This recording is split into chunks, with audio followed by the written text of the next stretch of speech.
savent à quoi il sert réellement. Des témoins interloqués parlent de lumières étranges zébrant le ciel la nuit. De bruits effrayants produits par des engins supersoniques. Et même de rencontres avec des formes de vie inconnues sur Terre. Le gouvernement américain nie jusqu'à l'existence de cet endroit retranché du monde. Mais une équipe de spécialistes est bien décidée à découvrir la vérité. Que dissimule-t-on dans cet endroit? Qui protège-t-on? Et jusqu'où le gouvernement est-il prêt à aller pour garder le secret de la zone 51?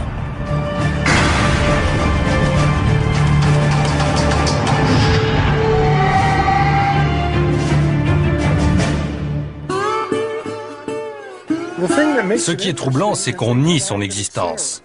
La zone 51 ne ressemble à aucune autre base militaire américaine.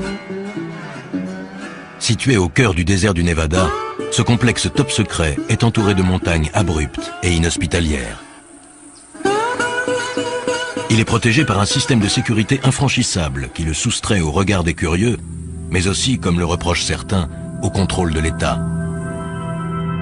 Des avions très étranges ayant été vus dans le ciel, certains pensent qu'on pourrait y procéder à des essais sur la propulsion antigravitationnelle, un système révolutionnaire relevant autrefois de la science-fiction.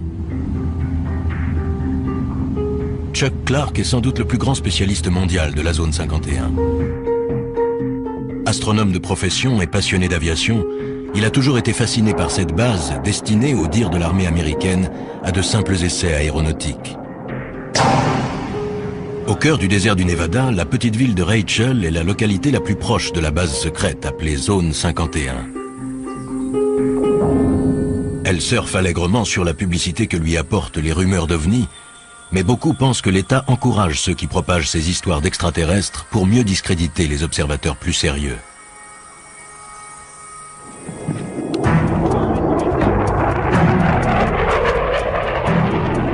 Chuck Clark s'est installé à Rachel pour surveiller et noter les moindres activités de la base. Aujourd'hui, il retrouve l'équipe d'experts qu'il a réunie pour tenter pendant 24 heures et en utilisant tous les moyens légaux possibles de mener l'enquête la plus complète jamais réalisée sur la véritable nature de cette base mythique.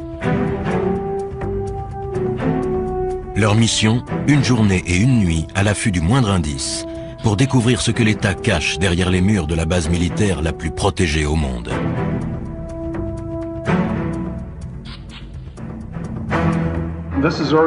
Voici la zone 51. C'est une image satellite de la base. Ça donne une vue d'ensemble. Chacun des hommes présents apporte des connaissances et un savoir-faire unique. Guy Norris a été primé pour ses reportages sur l'aviation militaire. Toute sa vie, il a étudié les bases et les avions classés top secret. C'est intéressant, vous voyez, il n'y a absolument aucune indication de piste sur la carte dans cette zone interdite. Autrement dit, aux yeux du monde, il n'y a pas de piste ici. Même s'il est évident que la réalité est tout autre. Bob Grove, spécialiste en communication militaire, a étudié le SAZ. Il y a plusieurs centaines de fréquences actives. Je vais les analyser et les écouter et voir si elles sont aussi actives qu'elles semblent l'être. Mike Johnson, détective privé, a déjà travaillé sur l'affaire. Les mesures de sécurité ne se limitent pas au fait d'avoir situé la base dans ce désert au fin fond de nulle part. Il sait que dans toute base militaire sous haute surveillance, les gardes sont fortement armés. Ici, ils sont prêts à faire feu sur les individus pénétrant sans autorisation. Pour pouvoir mieux observer le fonctionnement de la base, le groupe se sépare en deux équipes. La première s'occupera de la surveillance électronique. Mike et Bob vont faire le tour de la base pour étudier de plus près son système de sécurité. Ils observeront les personnes qui les surveilleront et avec leur scanner radio, iront espionner la base par-delà les barbelés et les guérites des gardes. Deuxième équipe, surveillance visuelle. Chuck guidera Guy au sommet du mont Tikabou, le seul site offrant une vue sur la base que l'armée n'a pas investie. Chuck va pointer son télescope astronomique non sur les étoiles, mais sur la zone 51. Chuck est déjà allé là-haut des dizaines de fois pour photographier le site et ses opérations.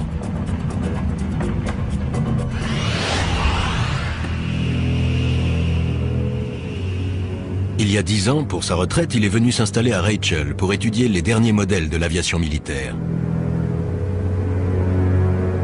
Ses observations l'ont amené à constater que derrière les murs de la zone 51, la base règle et un commandement bien particulier, à l'abri des regards indiscrets et au-dessus des lois.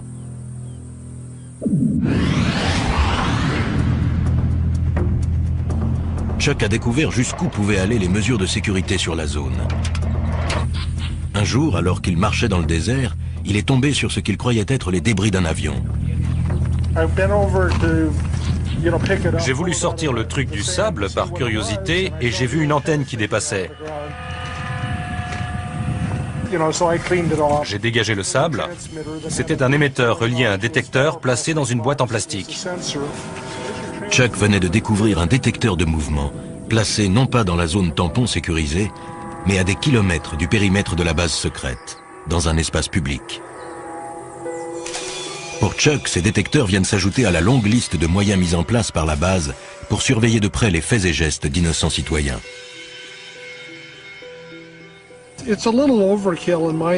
C'est exagéré. Ils ont une zone tampon de 40 km. Plus on s'approche et plus le terrain est impraticable. Je ne comprends pas pourquoi ils vont installer ce genre d'appareil en dehors de la zone. J'en ai trouvé dans la vallée d'à côté, à plus de 12 km de la limite et à 1 km de l'autoroute 375.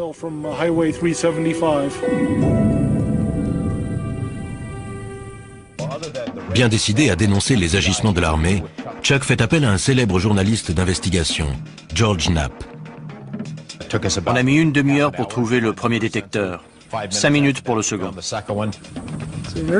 Voici l'émetteur. Et un peu plus loin, il y a le temporisateur. Il porte l'indication « Propriété de l'État américain ».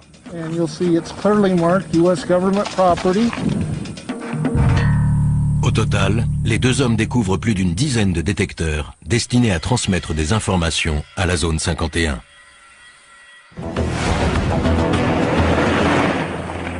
Chuck Clark, astronome à la retraite qui connaît le désert comme sa poche, surveille de près la zone 51. Au moment de la diffusion de ce reportage, Chuck, lui, est déjà allé plus loin. Il a découvert un moyen de franchir les barbelés et de pénétrer à l'intérieur de la base sans se faire arrêter.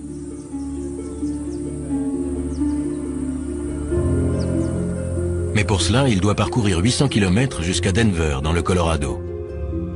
Ce bâtiment d'allure banale renferme des technologies ultramodernes mises au point par les militaires qui dirigent la zone 51. Chuck peut désormais renverser la situation et espionner la base. En effet, la société Space Imaging possède et exploite ICONAS, le premier satellite commercial à haute résolution.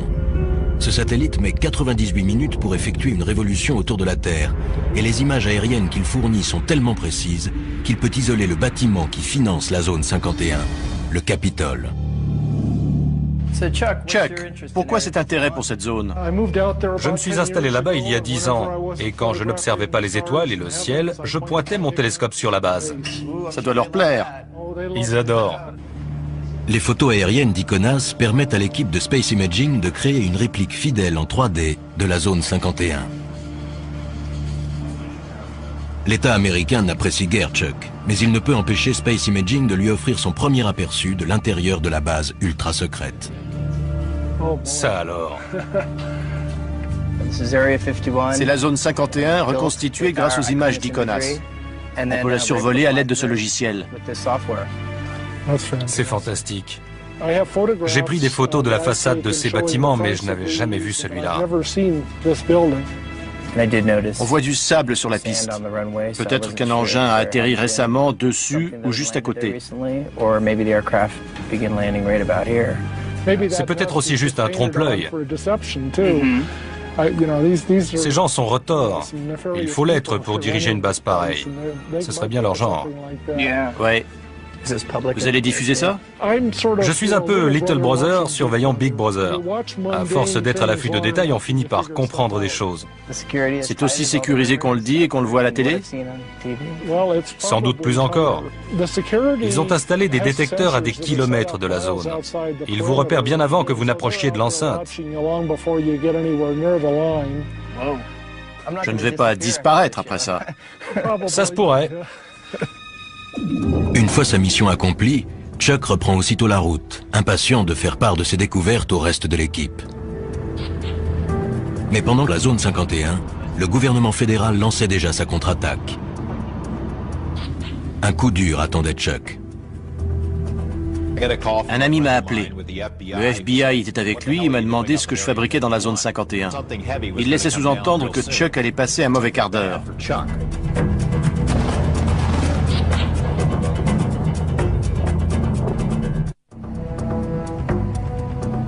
Perdue dans le désert du Nevada, la zone 51 est un site d'essai militaire secret.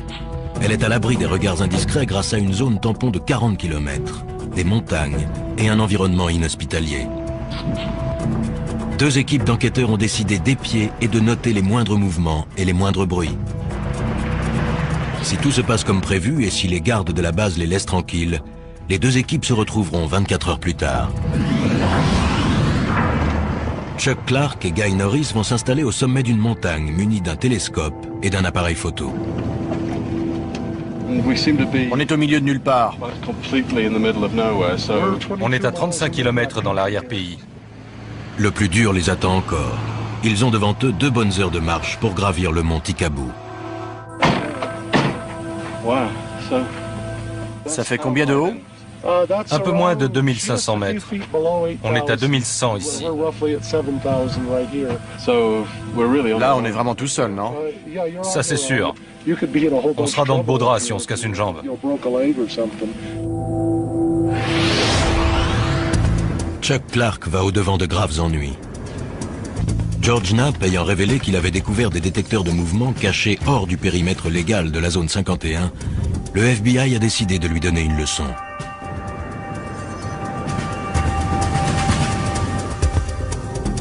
Alors qu'il se promenait dans le modèle 3D de la base secrète, la police fédérale a fait une descente à son domicile. Le FBI a confirmé qu'une perquisition avait eu lieu hier soir au domicile d'un observateur militaire dans la petite ville de Rachel, à proximité de la mystérieuse base militaire appelée Zone 51. Un reportage exclusif. La perquisition a été menée par une unité d'intervention antiterroriste. Le mandat est sous scellé et le FBI refuse de dire ce qui a été saisi au domicile de l'intéressé.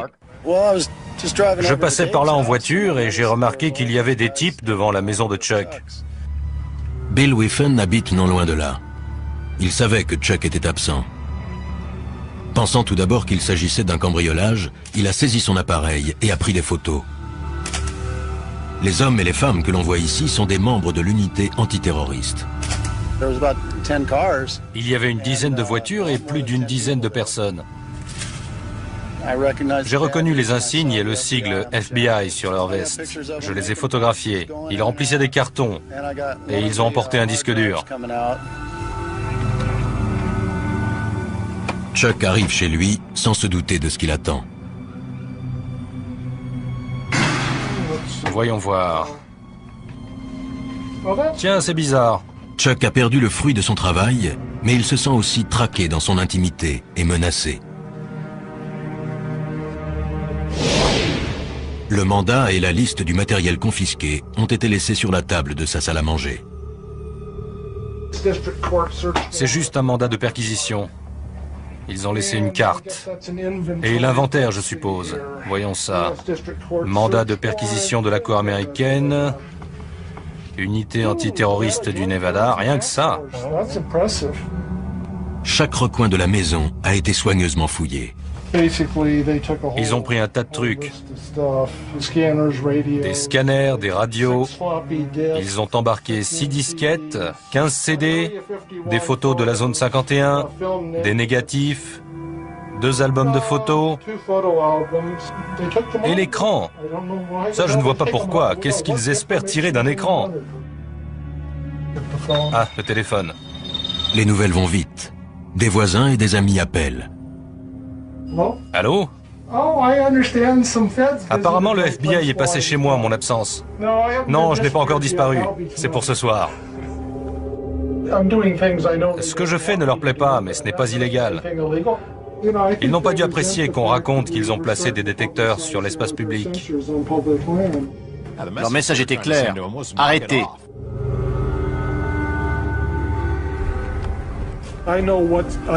Je sais jusqu'où je peux me permettre d'aller légalement. Je pousse les limites, mais je ne les franchis pas. C'est ça qui les énerve. Je ne me laisse pas intimider par eux. Je me pointe sous leur nez avec mon objectif. Conscient que l'État enquête sur Chuck, ses coéquipiers, le spécialiste de la sécurité Mike Johnson et l'expert en communication Bob Grove, poursuivent leur mission. Ils ne sont qu'à 3 km de l'accès arrière de la zone 51 et il ne fait aucun doute qu'ils ont été repérés. Ils ont un tas de façons de détecter notre présence. Ils doivent nous écouter. Possible. Ils nous regardent certainement et ils doivent nous écouter aussi. Voilà les barbelés.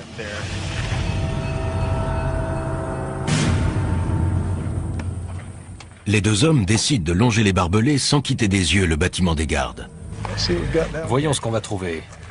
Il y a des détecteurs sur la clôture là-bas. La boîte blanche. C'est bien possible. Allons voir ça de plus près. Ils sont visiblement sous surveillance. J'irai pas plus loin. Oui, allons voir s'il y a quelque chose de l'autre côté de la route. À environ 100 mètres de distance, ils voient pour la première fois les forces de sécurité privées engagées pour protéger la zone 51. Sur la base, on les appelle les camos, à cause de leur tenue de camouflage beige. Bob et Mike aimeraient s'approcher, mais ils savent qu'un pas de trop compromettrait leur mission. Ce n'est pas le moment de prendre des risques. Je tiens pas à aller en prison. Mike et Bob opèrent un repli stratégique.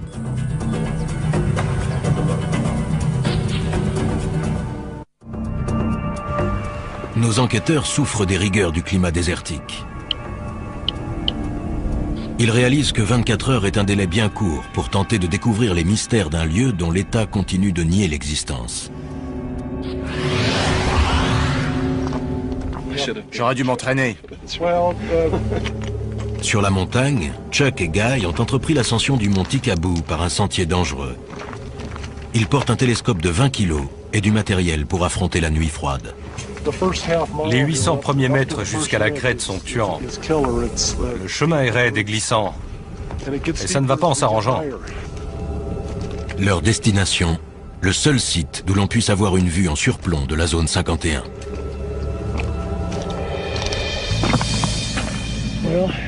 Nous voici au sommet. C'est vraiment spectaculaire.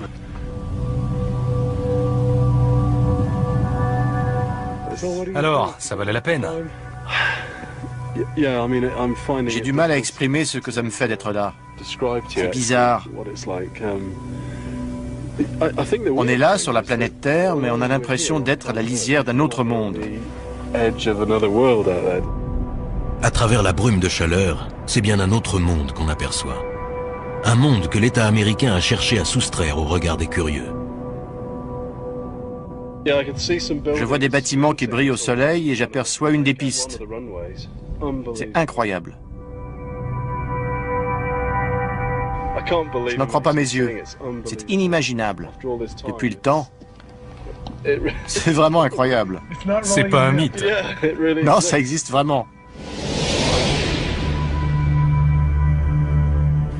Chuck et Guy se hâtent d'installer leur équipement.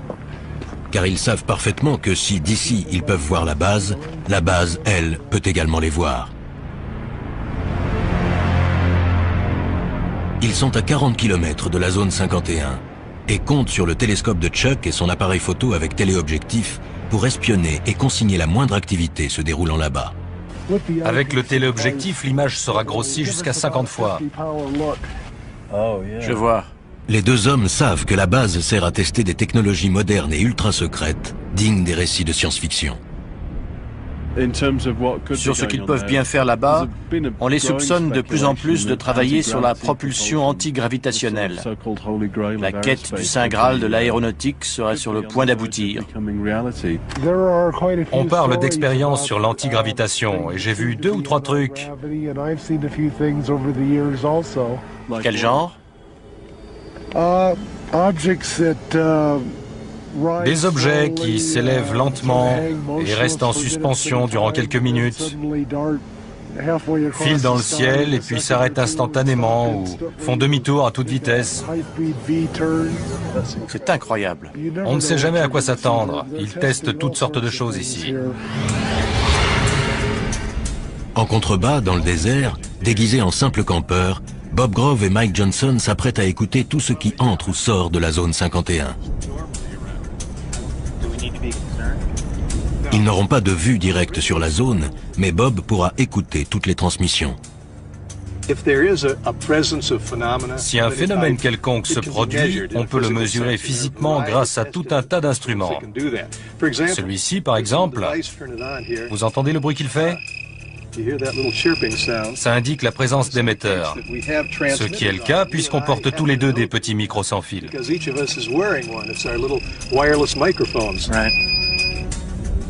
Une fois leurs instruments réglés, Bob et Mike se préparent à une longue nuit d'écoute.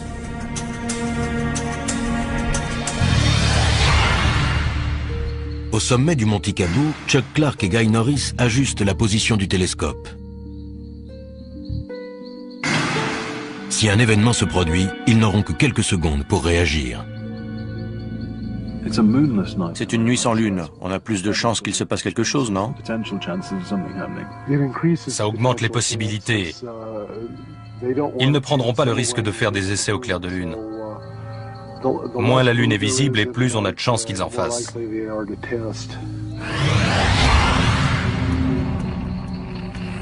Il est presque 2 heures du matin.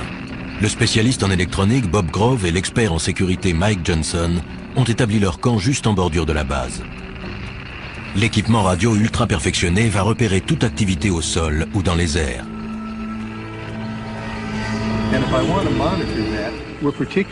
Ce qui nous intéresse particulièrement, ce sont les signaux émis dans cette gamme de fréquences, car c'est celle du gouvernement fédéral, de 160 à 170 MHz. Puis, un peu au-dessus, c'est celle de l'aviation militaire, de 225 à 400 MHz. Ils entendent tous les sons émis dans la zone 51.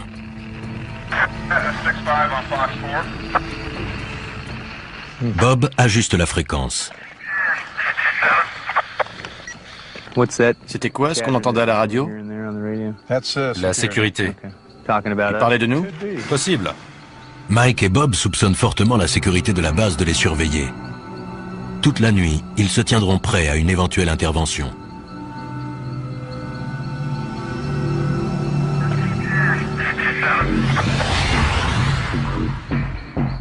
De leur côté, Chuck et Guy voient des lumières s'allumer. La base semble en activité, même à 3 heures du matin. Depuis que je me suis installé ici, la base s'est énormément agrandie. Elle a dû doubler de taille rien que ces 10 dernières années. Au sommet de la montagne, comme en contrebas dans le désert, règne un étrange silence. Mais soudain, le léger grésillement continu de la radio est interrompu. Bob fait son possible pour stabiliser la fréquence. Il y a un certain nombre de fréquences militaires air-sol actives. Il doit y avoir quelque chose dans le ciel. Et il y a aussi des fréquences de contrôle au sol.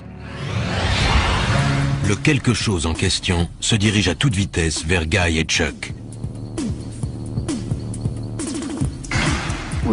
Il y a un point très brillant dans le ciel, juste au-dessus de nous. Vous avez vu ça? C'est fou. Il est toujours là. Il se dirige vers le nord, on dirait. Incroyable. C'était extrêmement lumineux et juste au-dessus du site. C'est peut-être un aéronef éclairé par une lumière directionnelle puissante. Guy espère que l'engin va repasser pour que Chuck puisse le photographier. Mais le ciel redevient soudainement silencieux au-dessus du site. La piste est replongée dans l'obscurité. 5h30 du matin. Le jour se lève. Chuck et Guy jettent un dernier coup d'œil sur la base avant que la brume de chaleur n'obscurcisse l'image. On voit la tour de contrôle à gauche de la colline un peu plus haute, au centre. Elle dépasse de 5 ou 6 mètres. Oui, je vois.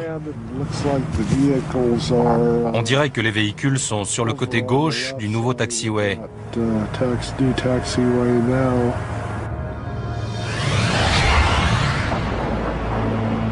Quant à Mike et Bob, en bas dans le désert, Le voilà. à 4500 mètres au-dessus d'eux, la zone 51 se manifeste. Guy aussi entend l'avion. J'ai l'impression qu'il y a un engin là-haut, Chuck. Peut-être un bombardier B-2. Il s'entraîne au ravitaillement en vol à l'aube, puis enchaîne sur 2 ou 3 heures de vol.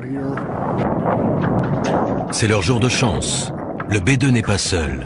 Il est accompagné d'un invité surprise. Un MiG-29, excellent. Il vient par ici. Bien que la guerre froide soit révolue, ici les Américains continuent de s'entraîner à combattre des avions soviétiques.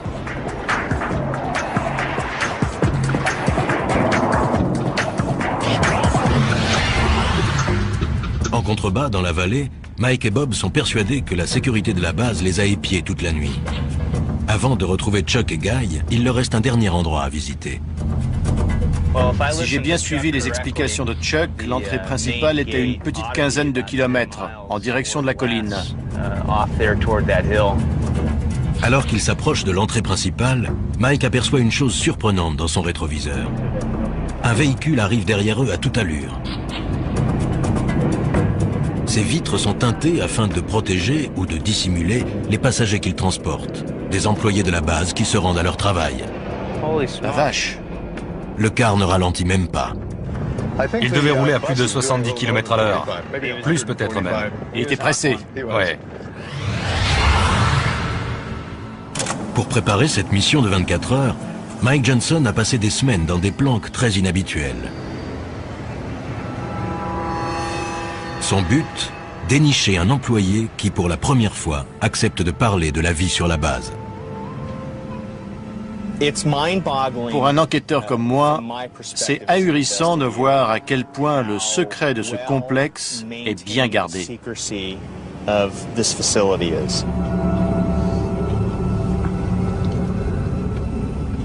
Première énigme à élucider, combien de personnes travaillent sur ce site perdu dans le désert et comment s'y rendent-elles? La zone 51 est située à 230 km au nord de Las Vegas.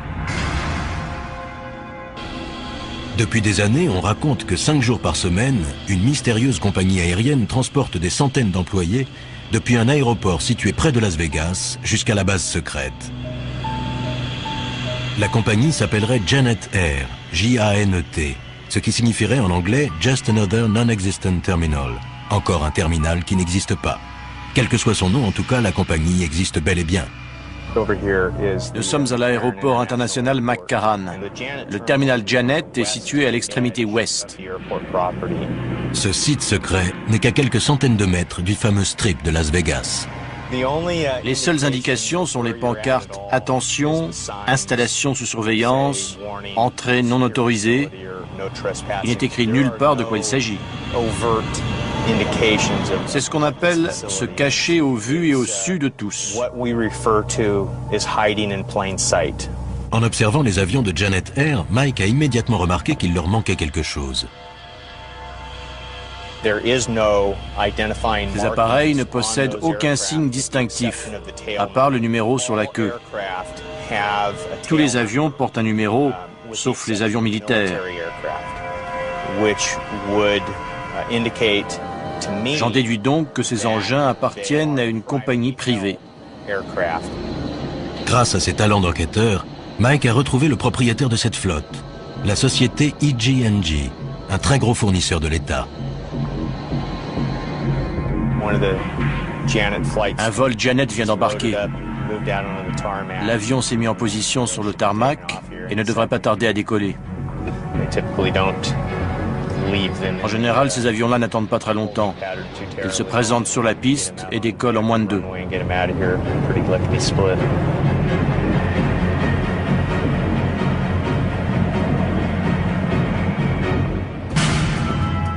Chaque jour, des centaines d'hommes et de femmes franchissent ces grilles pour aller travailler sur la zone 51.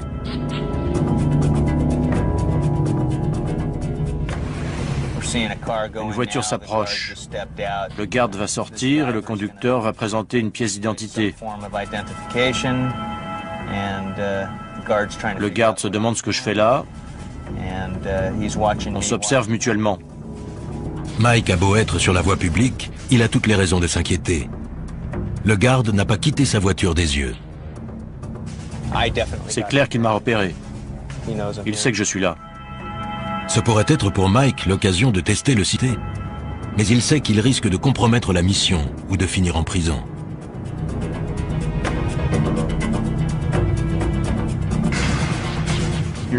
Voilà le pick-up blanc des gardes. J'ai sur le dos la sécurité du terminal Janet et la police de Las Vegas.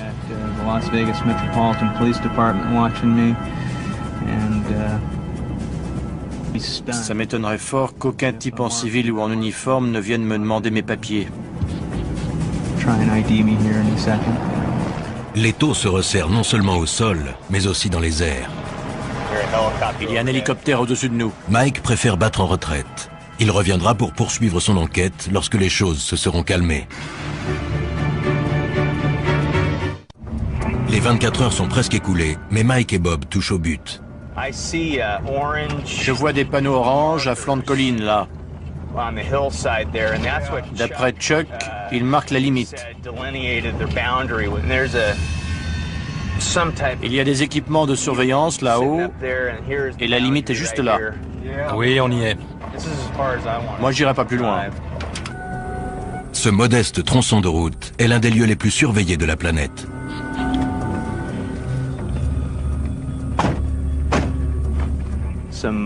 Il y a des détecteurs au sommet de la colline.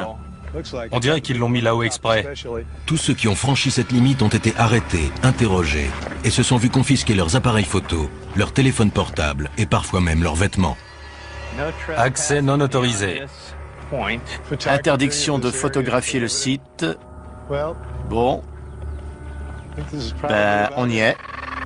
Moi, je ne vais pas plus loin. Si des centaines de personnes travaillent sur la zone 51, pourquoi aucune d'elles n'a-t-elle jamais parlé? Quel genre de menace l'État fait-il peser sur elles? Mike a réussi à découvrir l'adresse de certains des employés qui garent leur voiture dans l'aérogare sécurisé de Las Vegas avant de s'envoler vers la base ultra secrète. Il est temps pour lui de passer à l'étape suivante. Un 4x4 noir franchit les grilles de sortie. C'est peut-être la chance de sa vie. J'ai passé quelques jours en planque à observer ce qui se passait. Grâce à quelques recherches, j'ai réussi à retrouver le propriétaire du véhicule. C'est un employé du site d'essai. Mike est bien décidé à suivre cette personne qui pourra lui dévoiler les mystères de la zone 51. Il suit de près la voiture noire qui s'engage sur l'autoroute. Les événements prennent une tournure favorable. Plus cet individu s'éloignera des regards intimidants des gardes de la base, et plus il sera susceptible de parler. Je ne sais pas du tout quel moyen de pression l'employeur ou l'État utilise, mais les employés doivent vraiment être tenus au silence. Je n'ai jamais vu un secret aussi bien gardé. La circulation intense complique la poursuite, et l'espace d'un instant, Mike perd sa cible de vue. La voiture que je file est au moins 400 mètres devant moi. Mike réussit à recoller au véhicule. Il se faufile entre les voitures afin de rester suffisamment près du 4x4 noir pour ne pas le perdre de vue, tout en évitant de se faire repérer. Il est toujours là dans la première file. On va voir si j'ai de la chance. Le 4x4 quitte l'autoroute pour se diriger vers la ville et s'enfonce dans un paisible quartier de banlieue. On a affaire à des gens de la classe moyenne ou légèrement supérieure. Ce sont vos voisins, les parents du meilleur ami de vos enfants. C'est juste qu'ils ont un boulot ultra confidentiel. On va voir ce qui va se passer. Je vais frapper à la porte.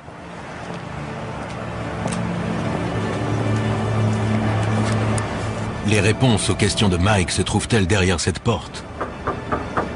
Quel secret va-t-il découvrir? Je m'appelle Mike Johnson. Je suis détective. Je ne viens pas vous causer d'ennuis. On a vu votre véhicule sortir de l'aérogare de Janet et on aimerait que vous nous parliez de la zone 51. Pas de commentaire. La porte s'est refermée et voilà. Sa réaction me conforte dans l'idée qu'il travaille bien là-bas. Mais voilà, il refuse de parler. Les règles strictes de confidentialité imposées par l'État sont un obstacle de taille. Mais Mike est patient. Il compte bien trouver quelqu'un qui acceptera de parler. Je vais devoir approfondir les recherches, dénicher un employé mécontent et prêt à parler, ou tout au moins à reconnaître avoir travaillé sur la zone 51.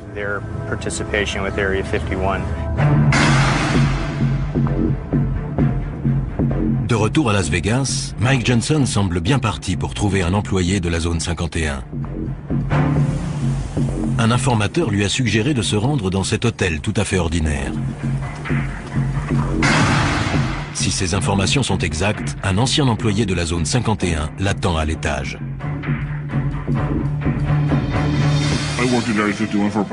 J'ai travaillé sur la zone 51 pendant environ 14 ans, des années 1980 au début des années 90.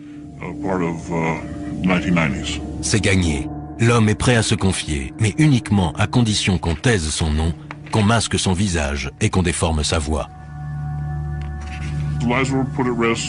On a mis des vies en danger et compromis, voire brisé des carrières pour garder le secret sur la nature. Mike a planqué des heures durant devant l'aérogare de Janet Air, la compagnie desservant la zone 51. Cet homme l'empruntait 5 jours par semaine. Quand on arrivait, on garait son véhicule et on pénétrait dans le terminal, où nos affaires étaient fouillées. Il vérifiait qu'on ne transportait pas de magnétophone, d'appareils photo ou de choses de ce genre. Monsieur X confirme la précision du modèle 3D de la base reconstituée d'après photosatellite. Oui, c'est tout à fait ça. Il explique qu'à l'intérieur de la base, la peur est omniprésente.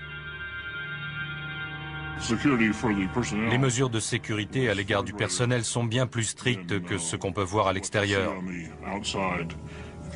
Quand vous appeliez chez vous, il fallait faire très attention à ce que vous disiez à votre femme ou à vos enfants par rapport à où vous étiez, quand vous alliez rentrer et par quel moyen de transport.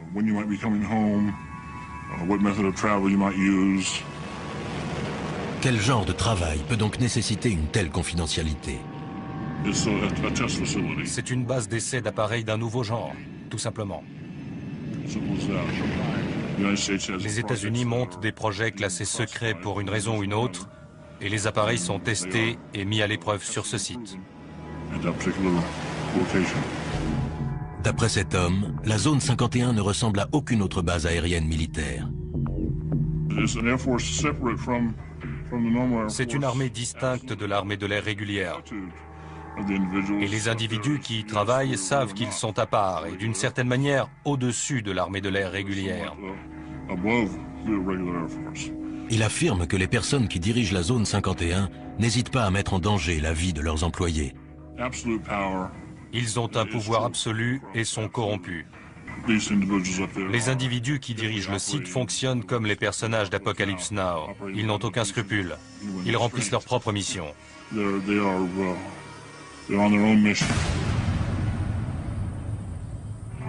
Il ajoute que quiconque critique les procédés est rapidement évincé. Je connaissais un employé qui a exprimé ses inquiétudes concernant le personnel, qu'on exposait à des produits chimiques toxiques, à des déchets dangereux. On lui a répondu que le projet avait pris du retard et qu'il fallait le boucler au plus vite, et que le personnel ne serait pas informé. Quand il a critiqué ça, il a été renvoyé. Il a dû quitter la base. Monsieur X sait les risques qu'il court. Mais il affirme que si la vérité n'éclate pas, la corruption pourrait bien détruire la véritable fonction militaire de la base. Le Congrès devrait ouvrir une enquête.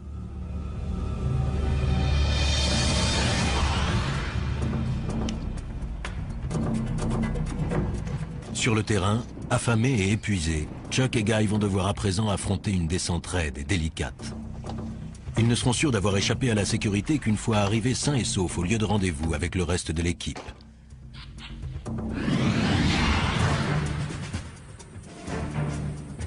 Depuis un véhicule garé en surplomb, un camo, un de ces gardes privés chargés de protéger la zone 51 et de repousser les éventuels curieux, observe Mike et Bob. Et voilà, là, il prend son pied. Il y a un mec là-bas qui nous regarde et nous écoute en ce moment même. Il doit rigoler en m'entendant parler de lui.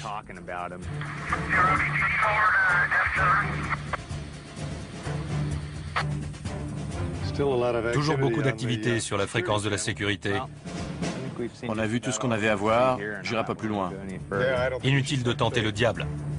Désormais certains que la sécurité a été alertée, ils savent qu'il est temps pour eux de rejoindre Guy et Chuck.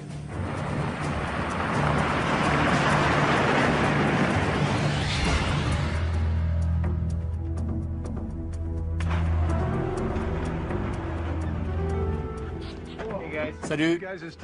Vous êtes aussi fatigué que nous? Pire. L'enquête de ces hommes a prouvé que la base était en pleine activité. La radio crépitait, une mission se préparait. On avait une vue excellente de la base. C'était incroyable à une telle distance. Si ce qu'a rapporté Monsieur X est vrai, des hommes comme Chuck Clark et son équipe sont le seul espoir de voir un jour réformer une base militaire qui perd pied avec la réalité à cause d'un excès de confidentialité. Nous sommes la seule superpuissance encore en lice, et pourtant le mystère autour de la zone 51 s'est épaissi au lieu de décroître ces 2 dernières années. Pourquoi? Pourquoi les militaires entourent-ils la zone 51 d'un tel mystère? Est-ce pour protéger la sécurité nationale des États-Unis ou simplement pour couvrir des activités plus troubles? En tout état de cause, le gouvernement reste muet. Alors si vous passez un jour par le désert du Nevada, allez donc jusqu'à la zone 51 et regardez à travers les barbelés qui protègent le site. Car pour Chuck et ses amis, une chose est sûre, si vous cherchez des réponses, c'est là que se trouve la vérité.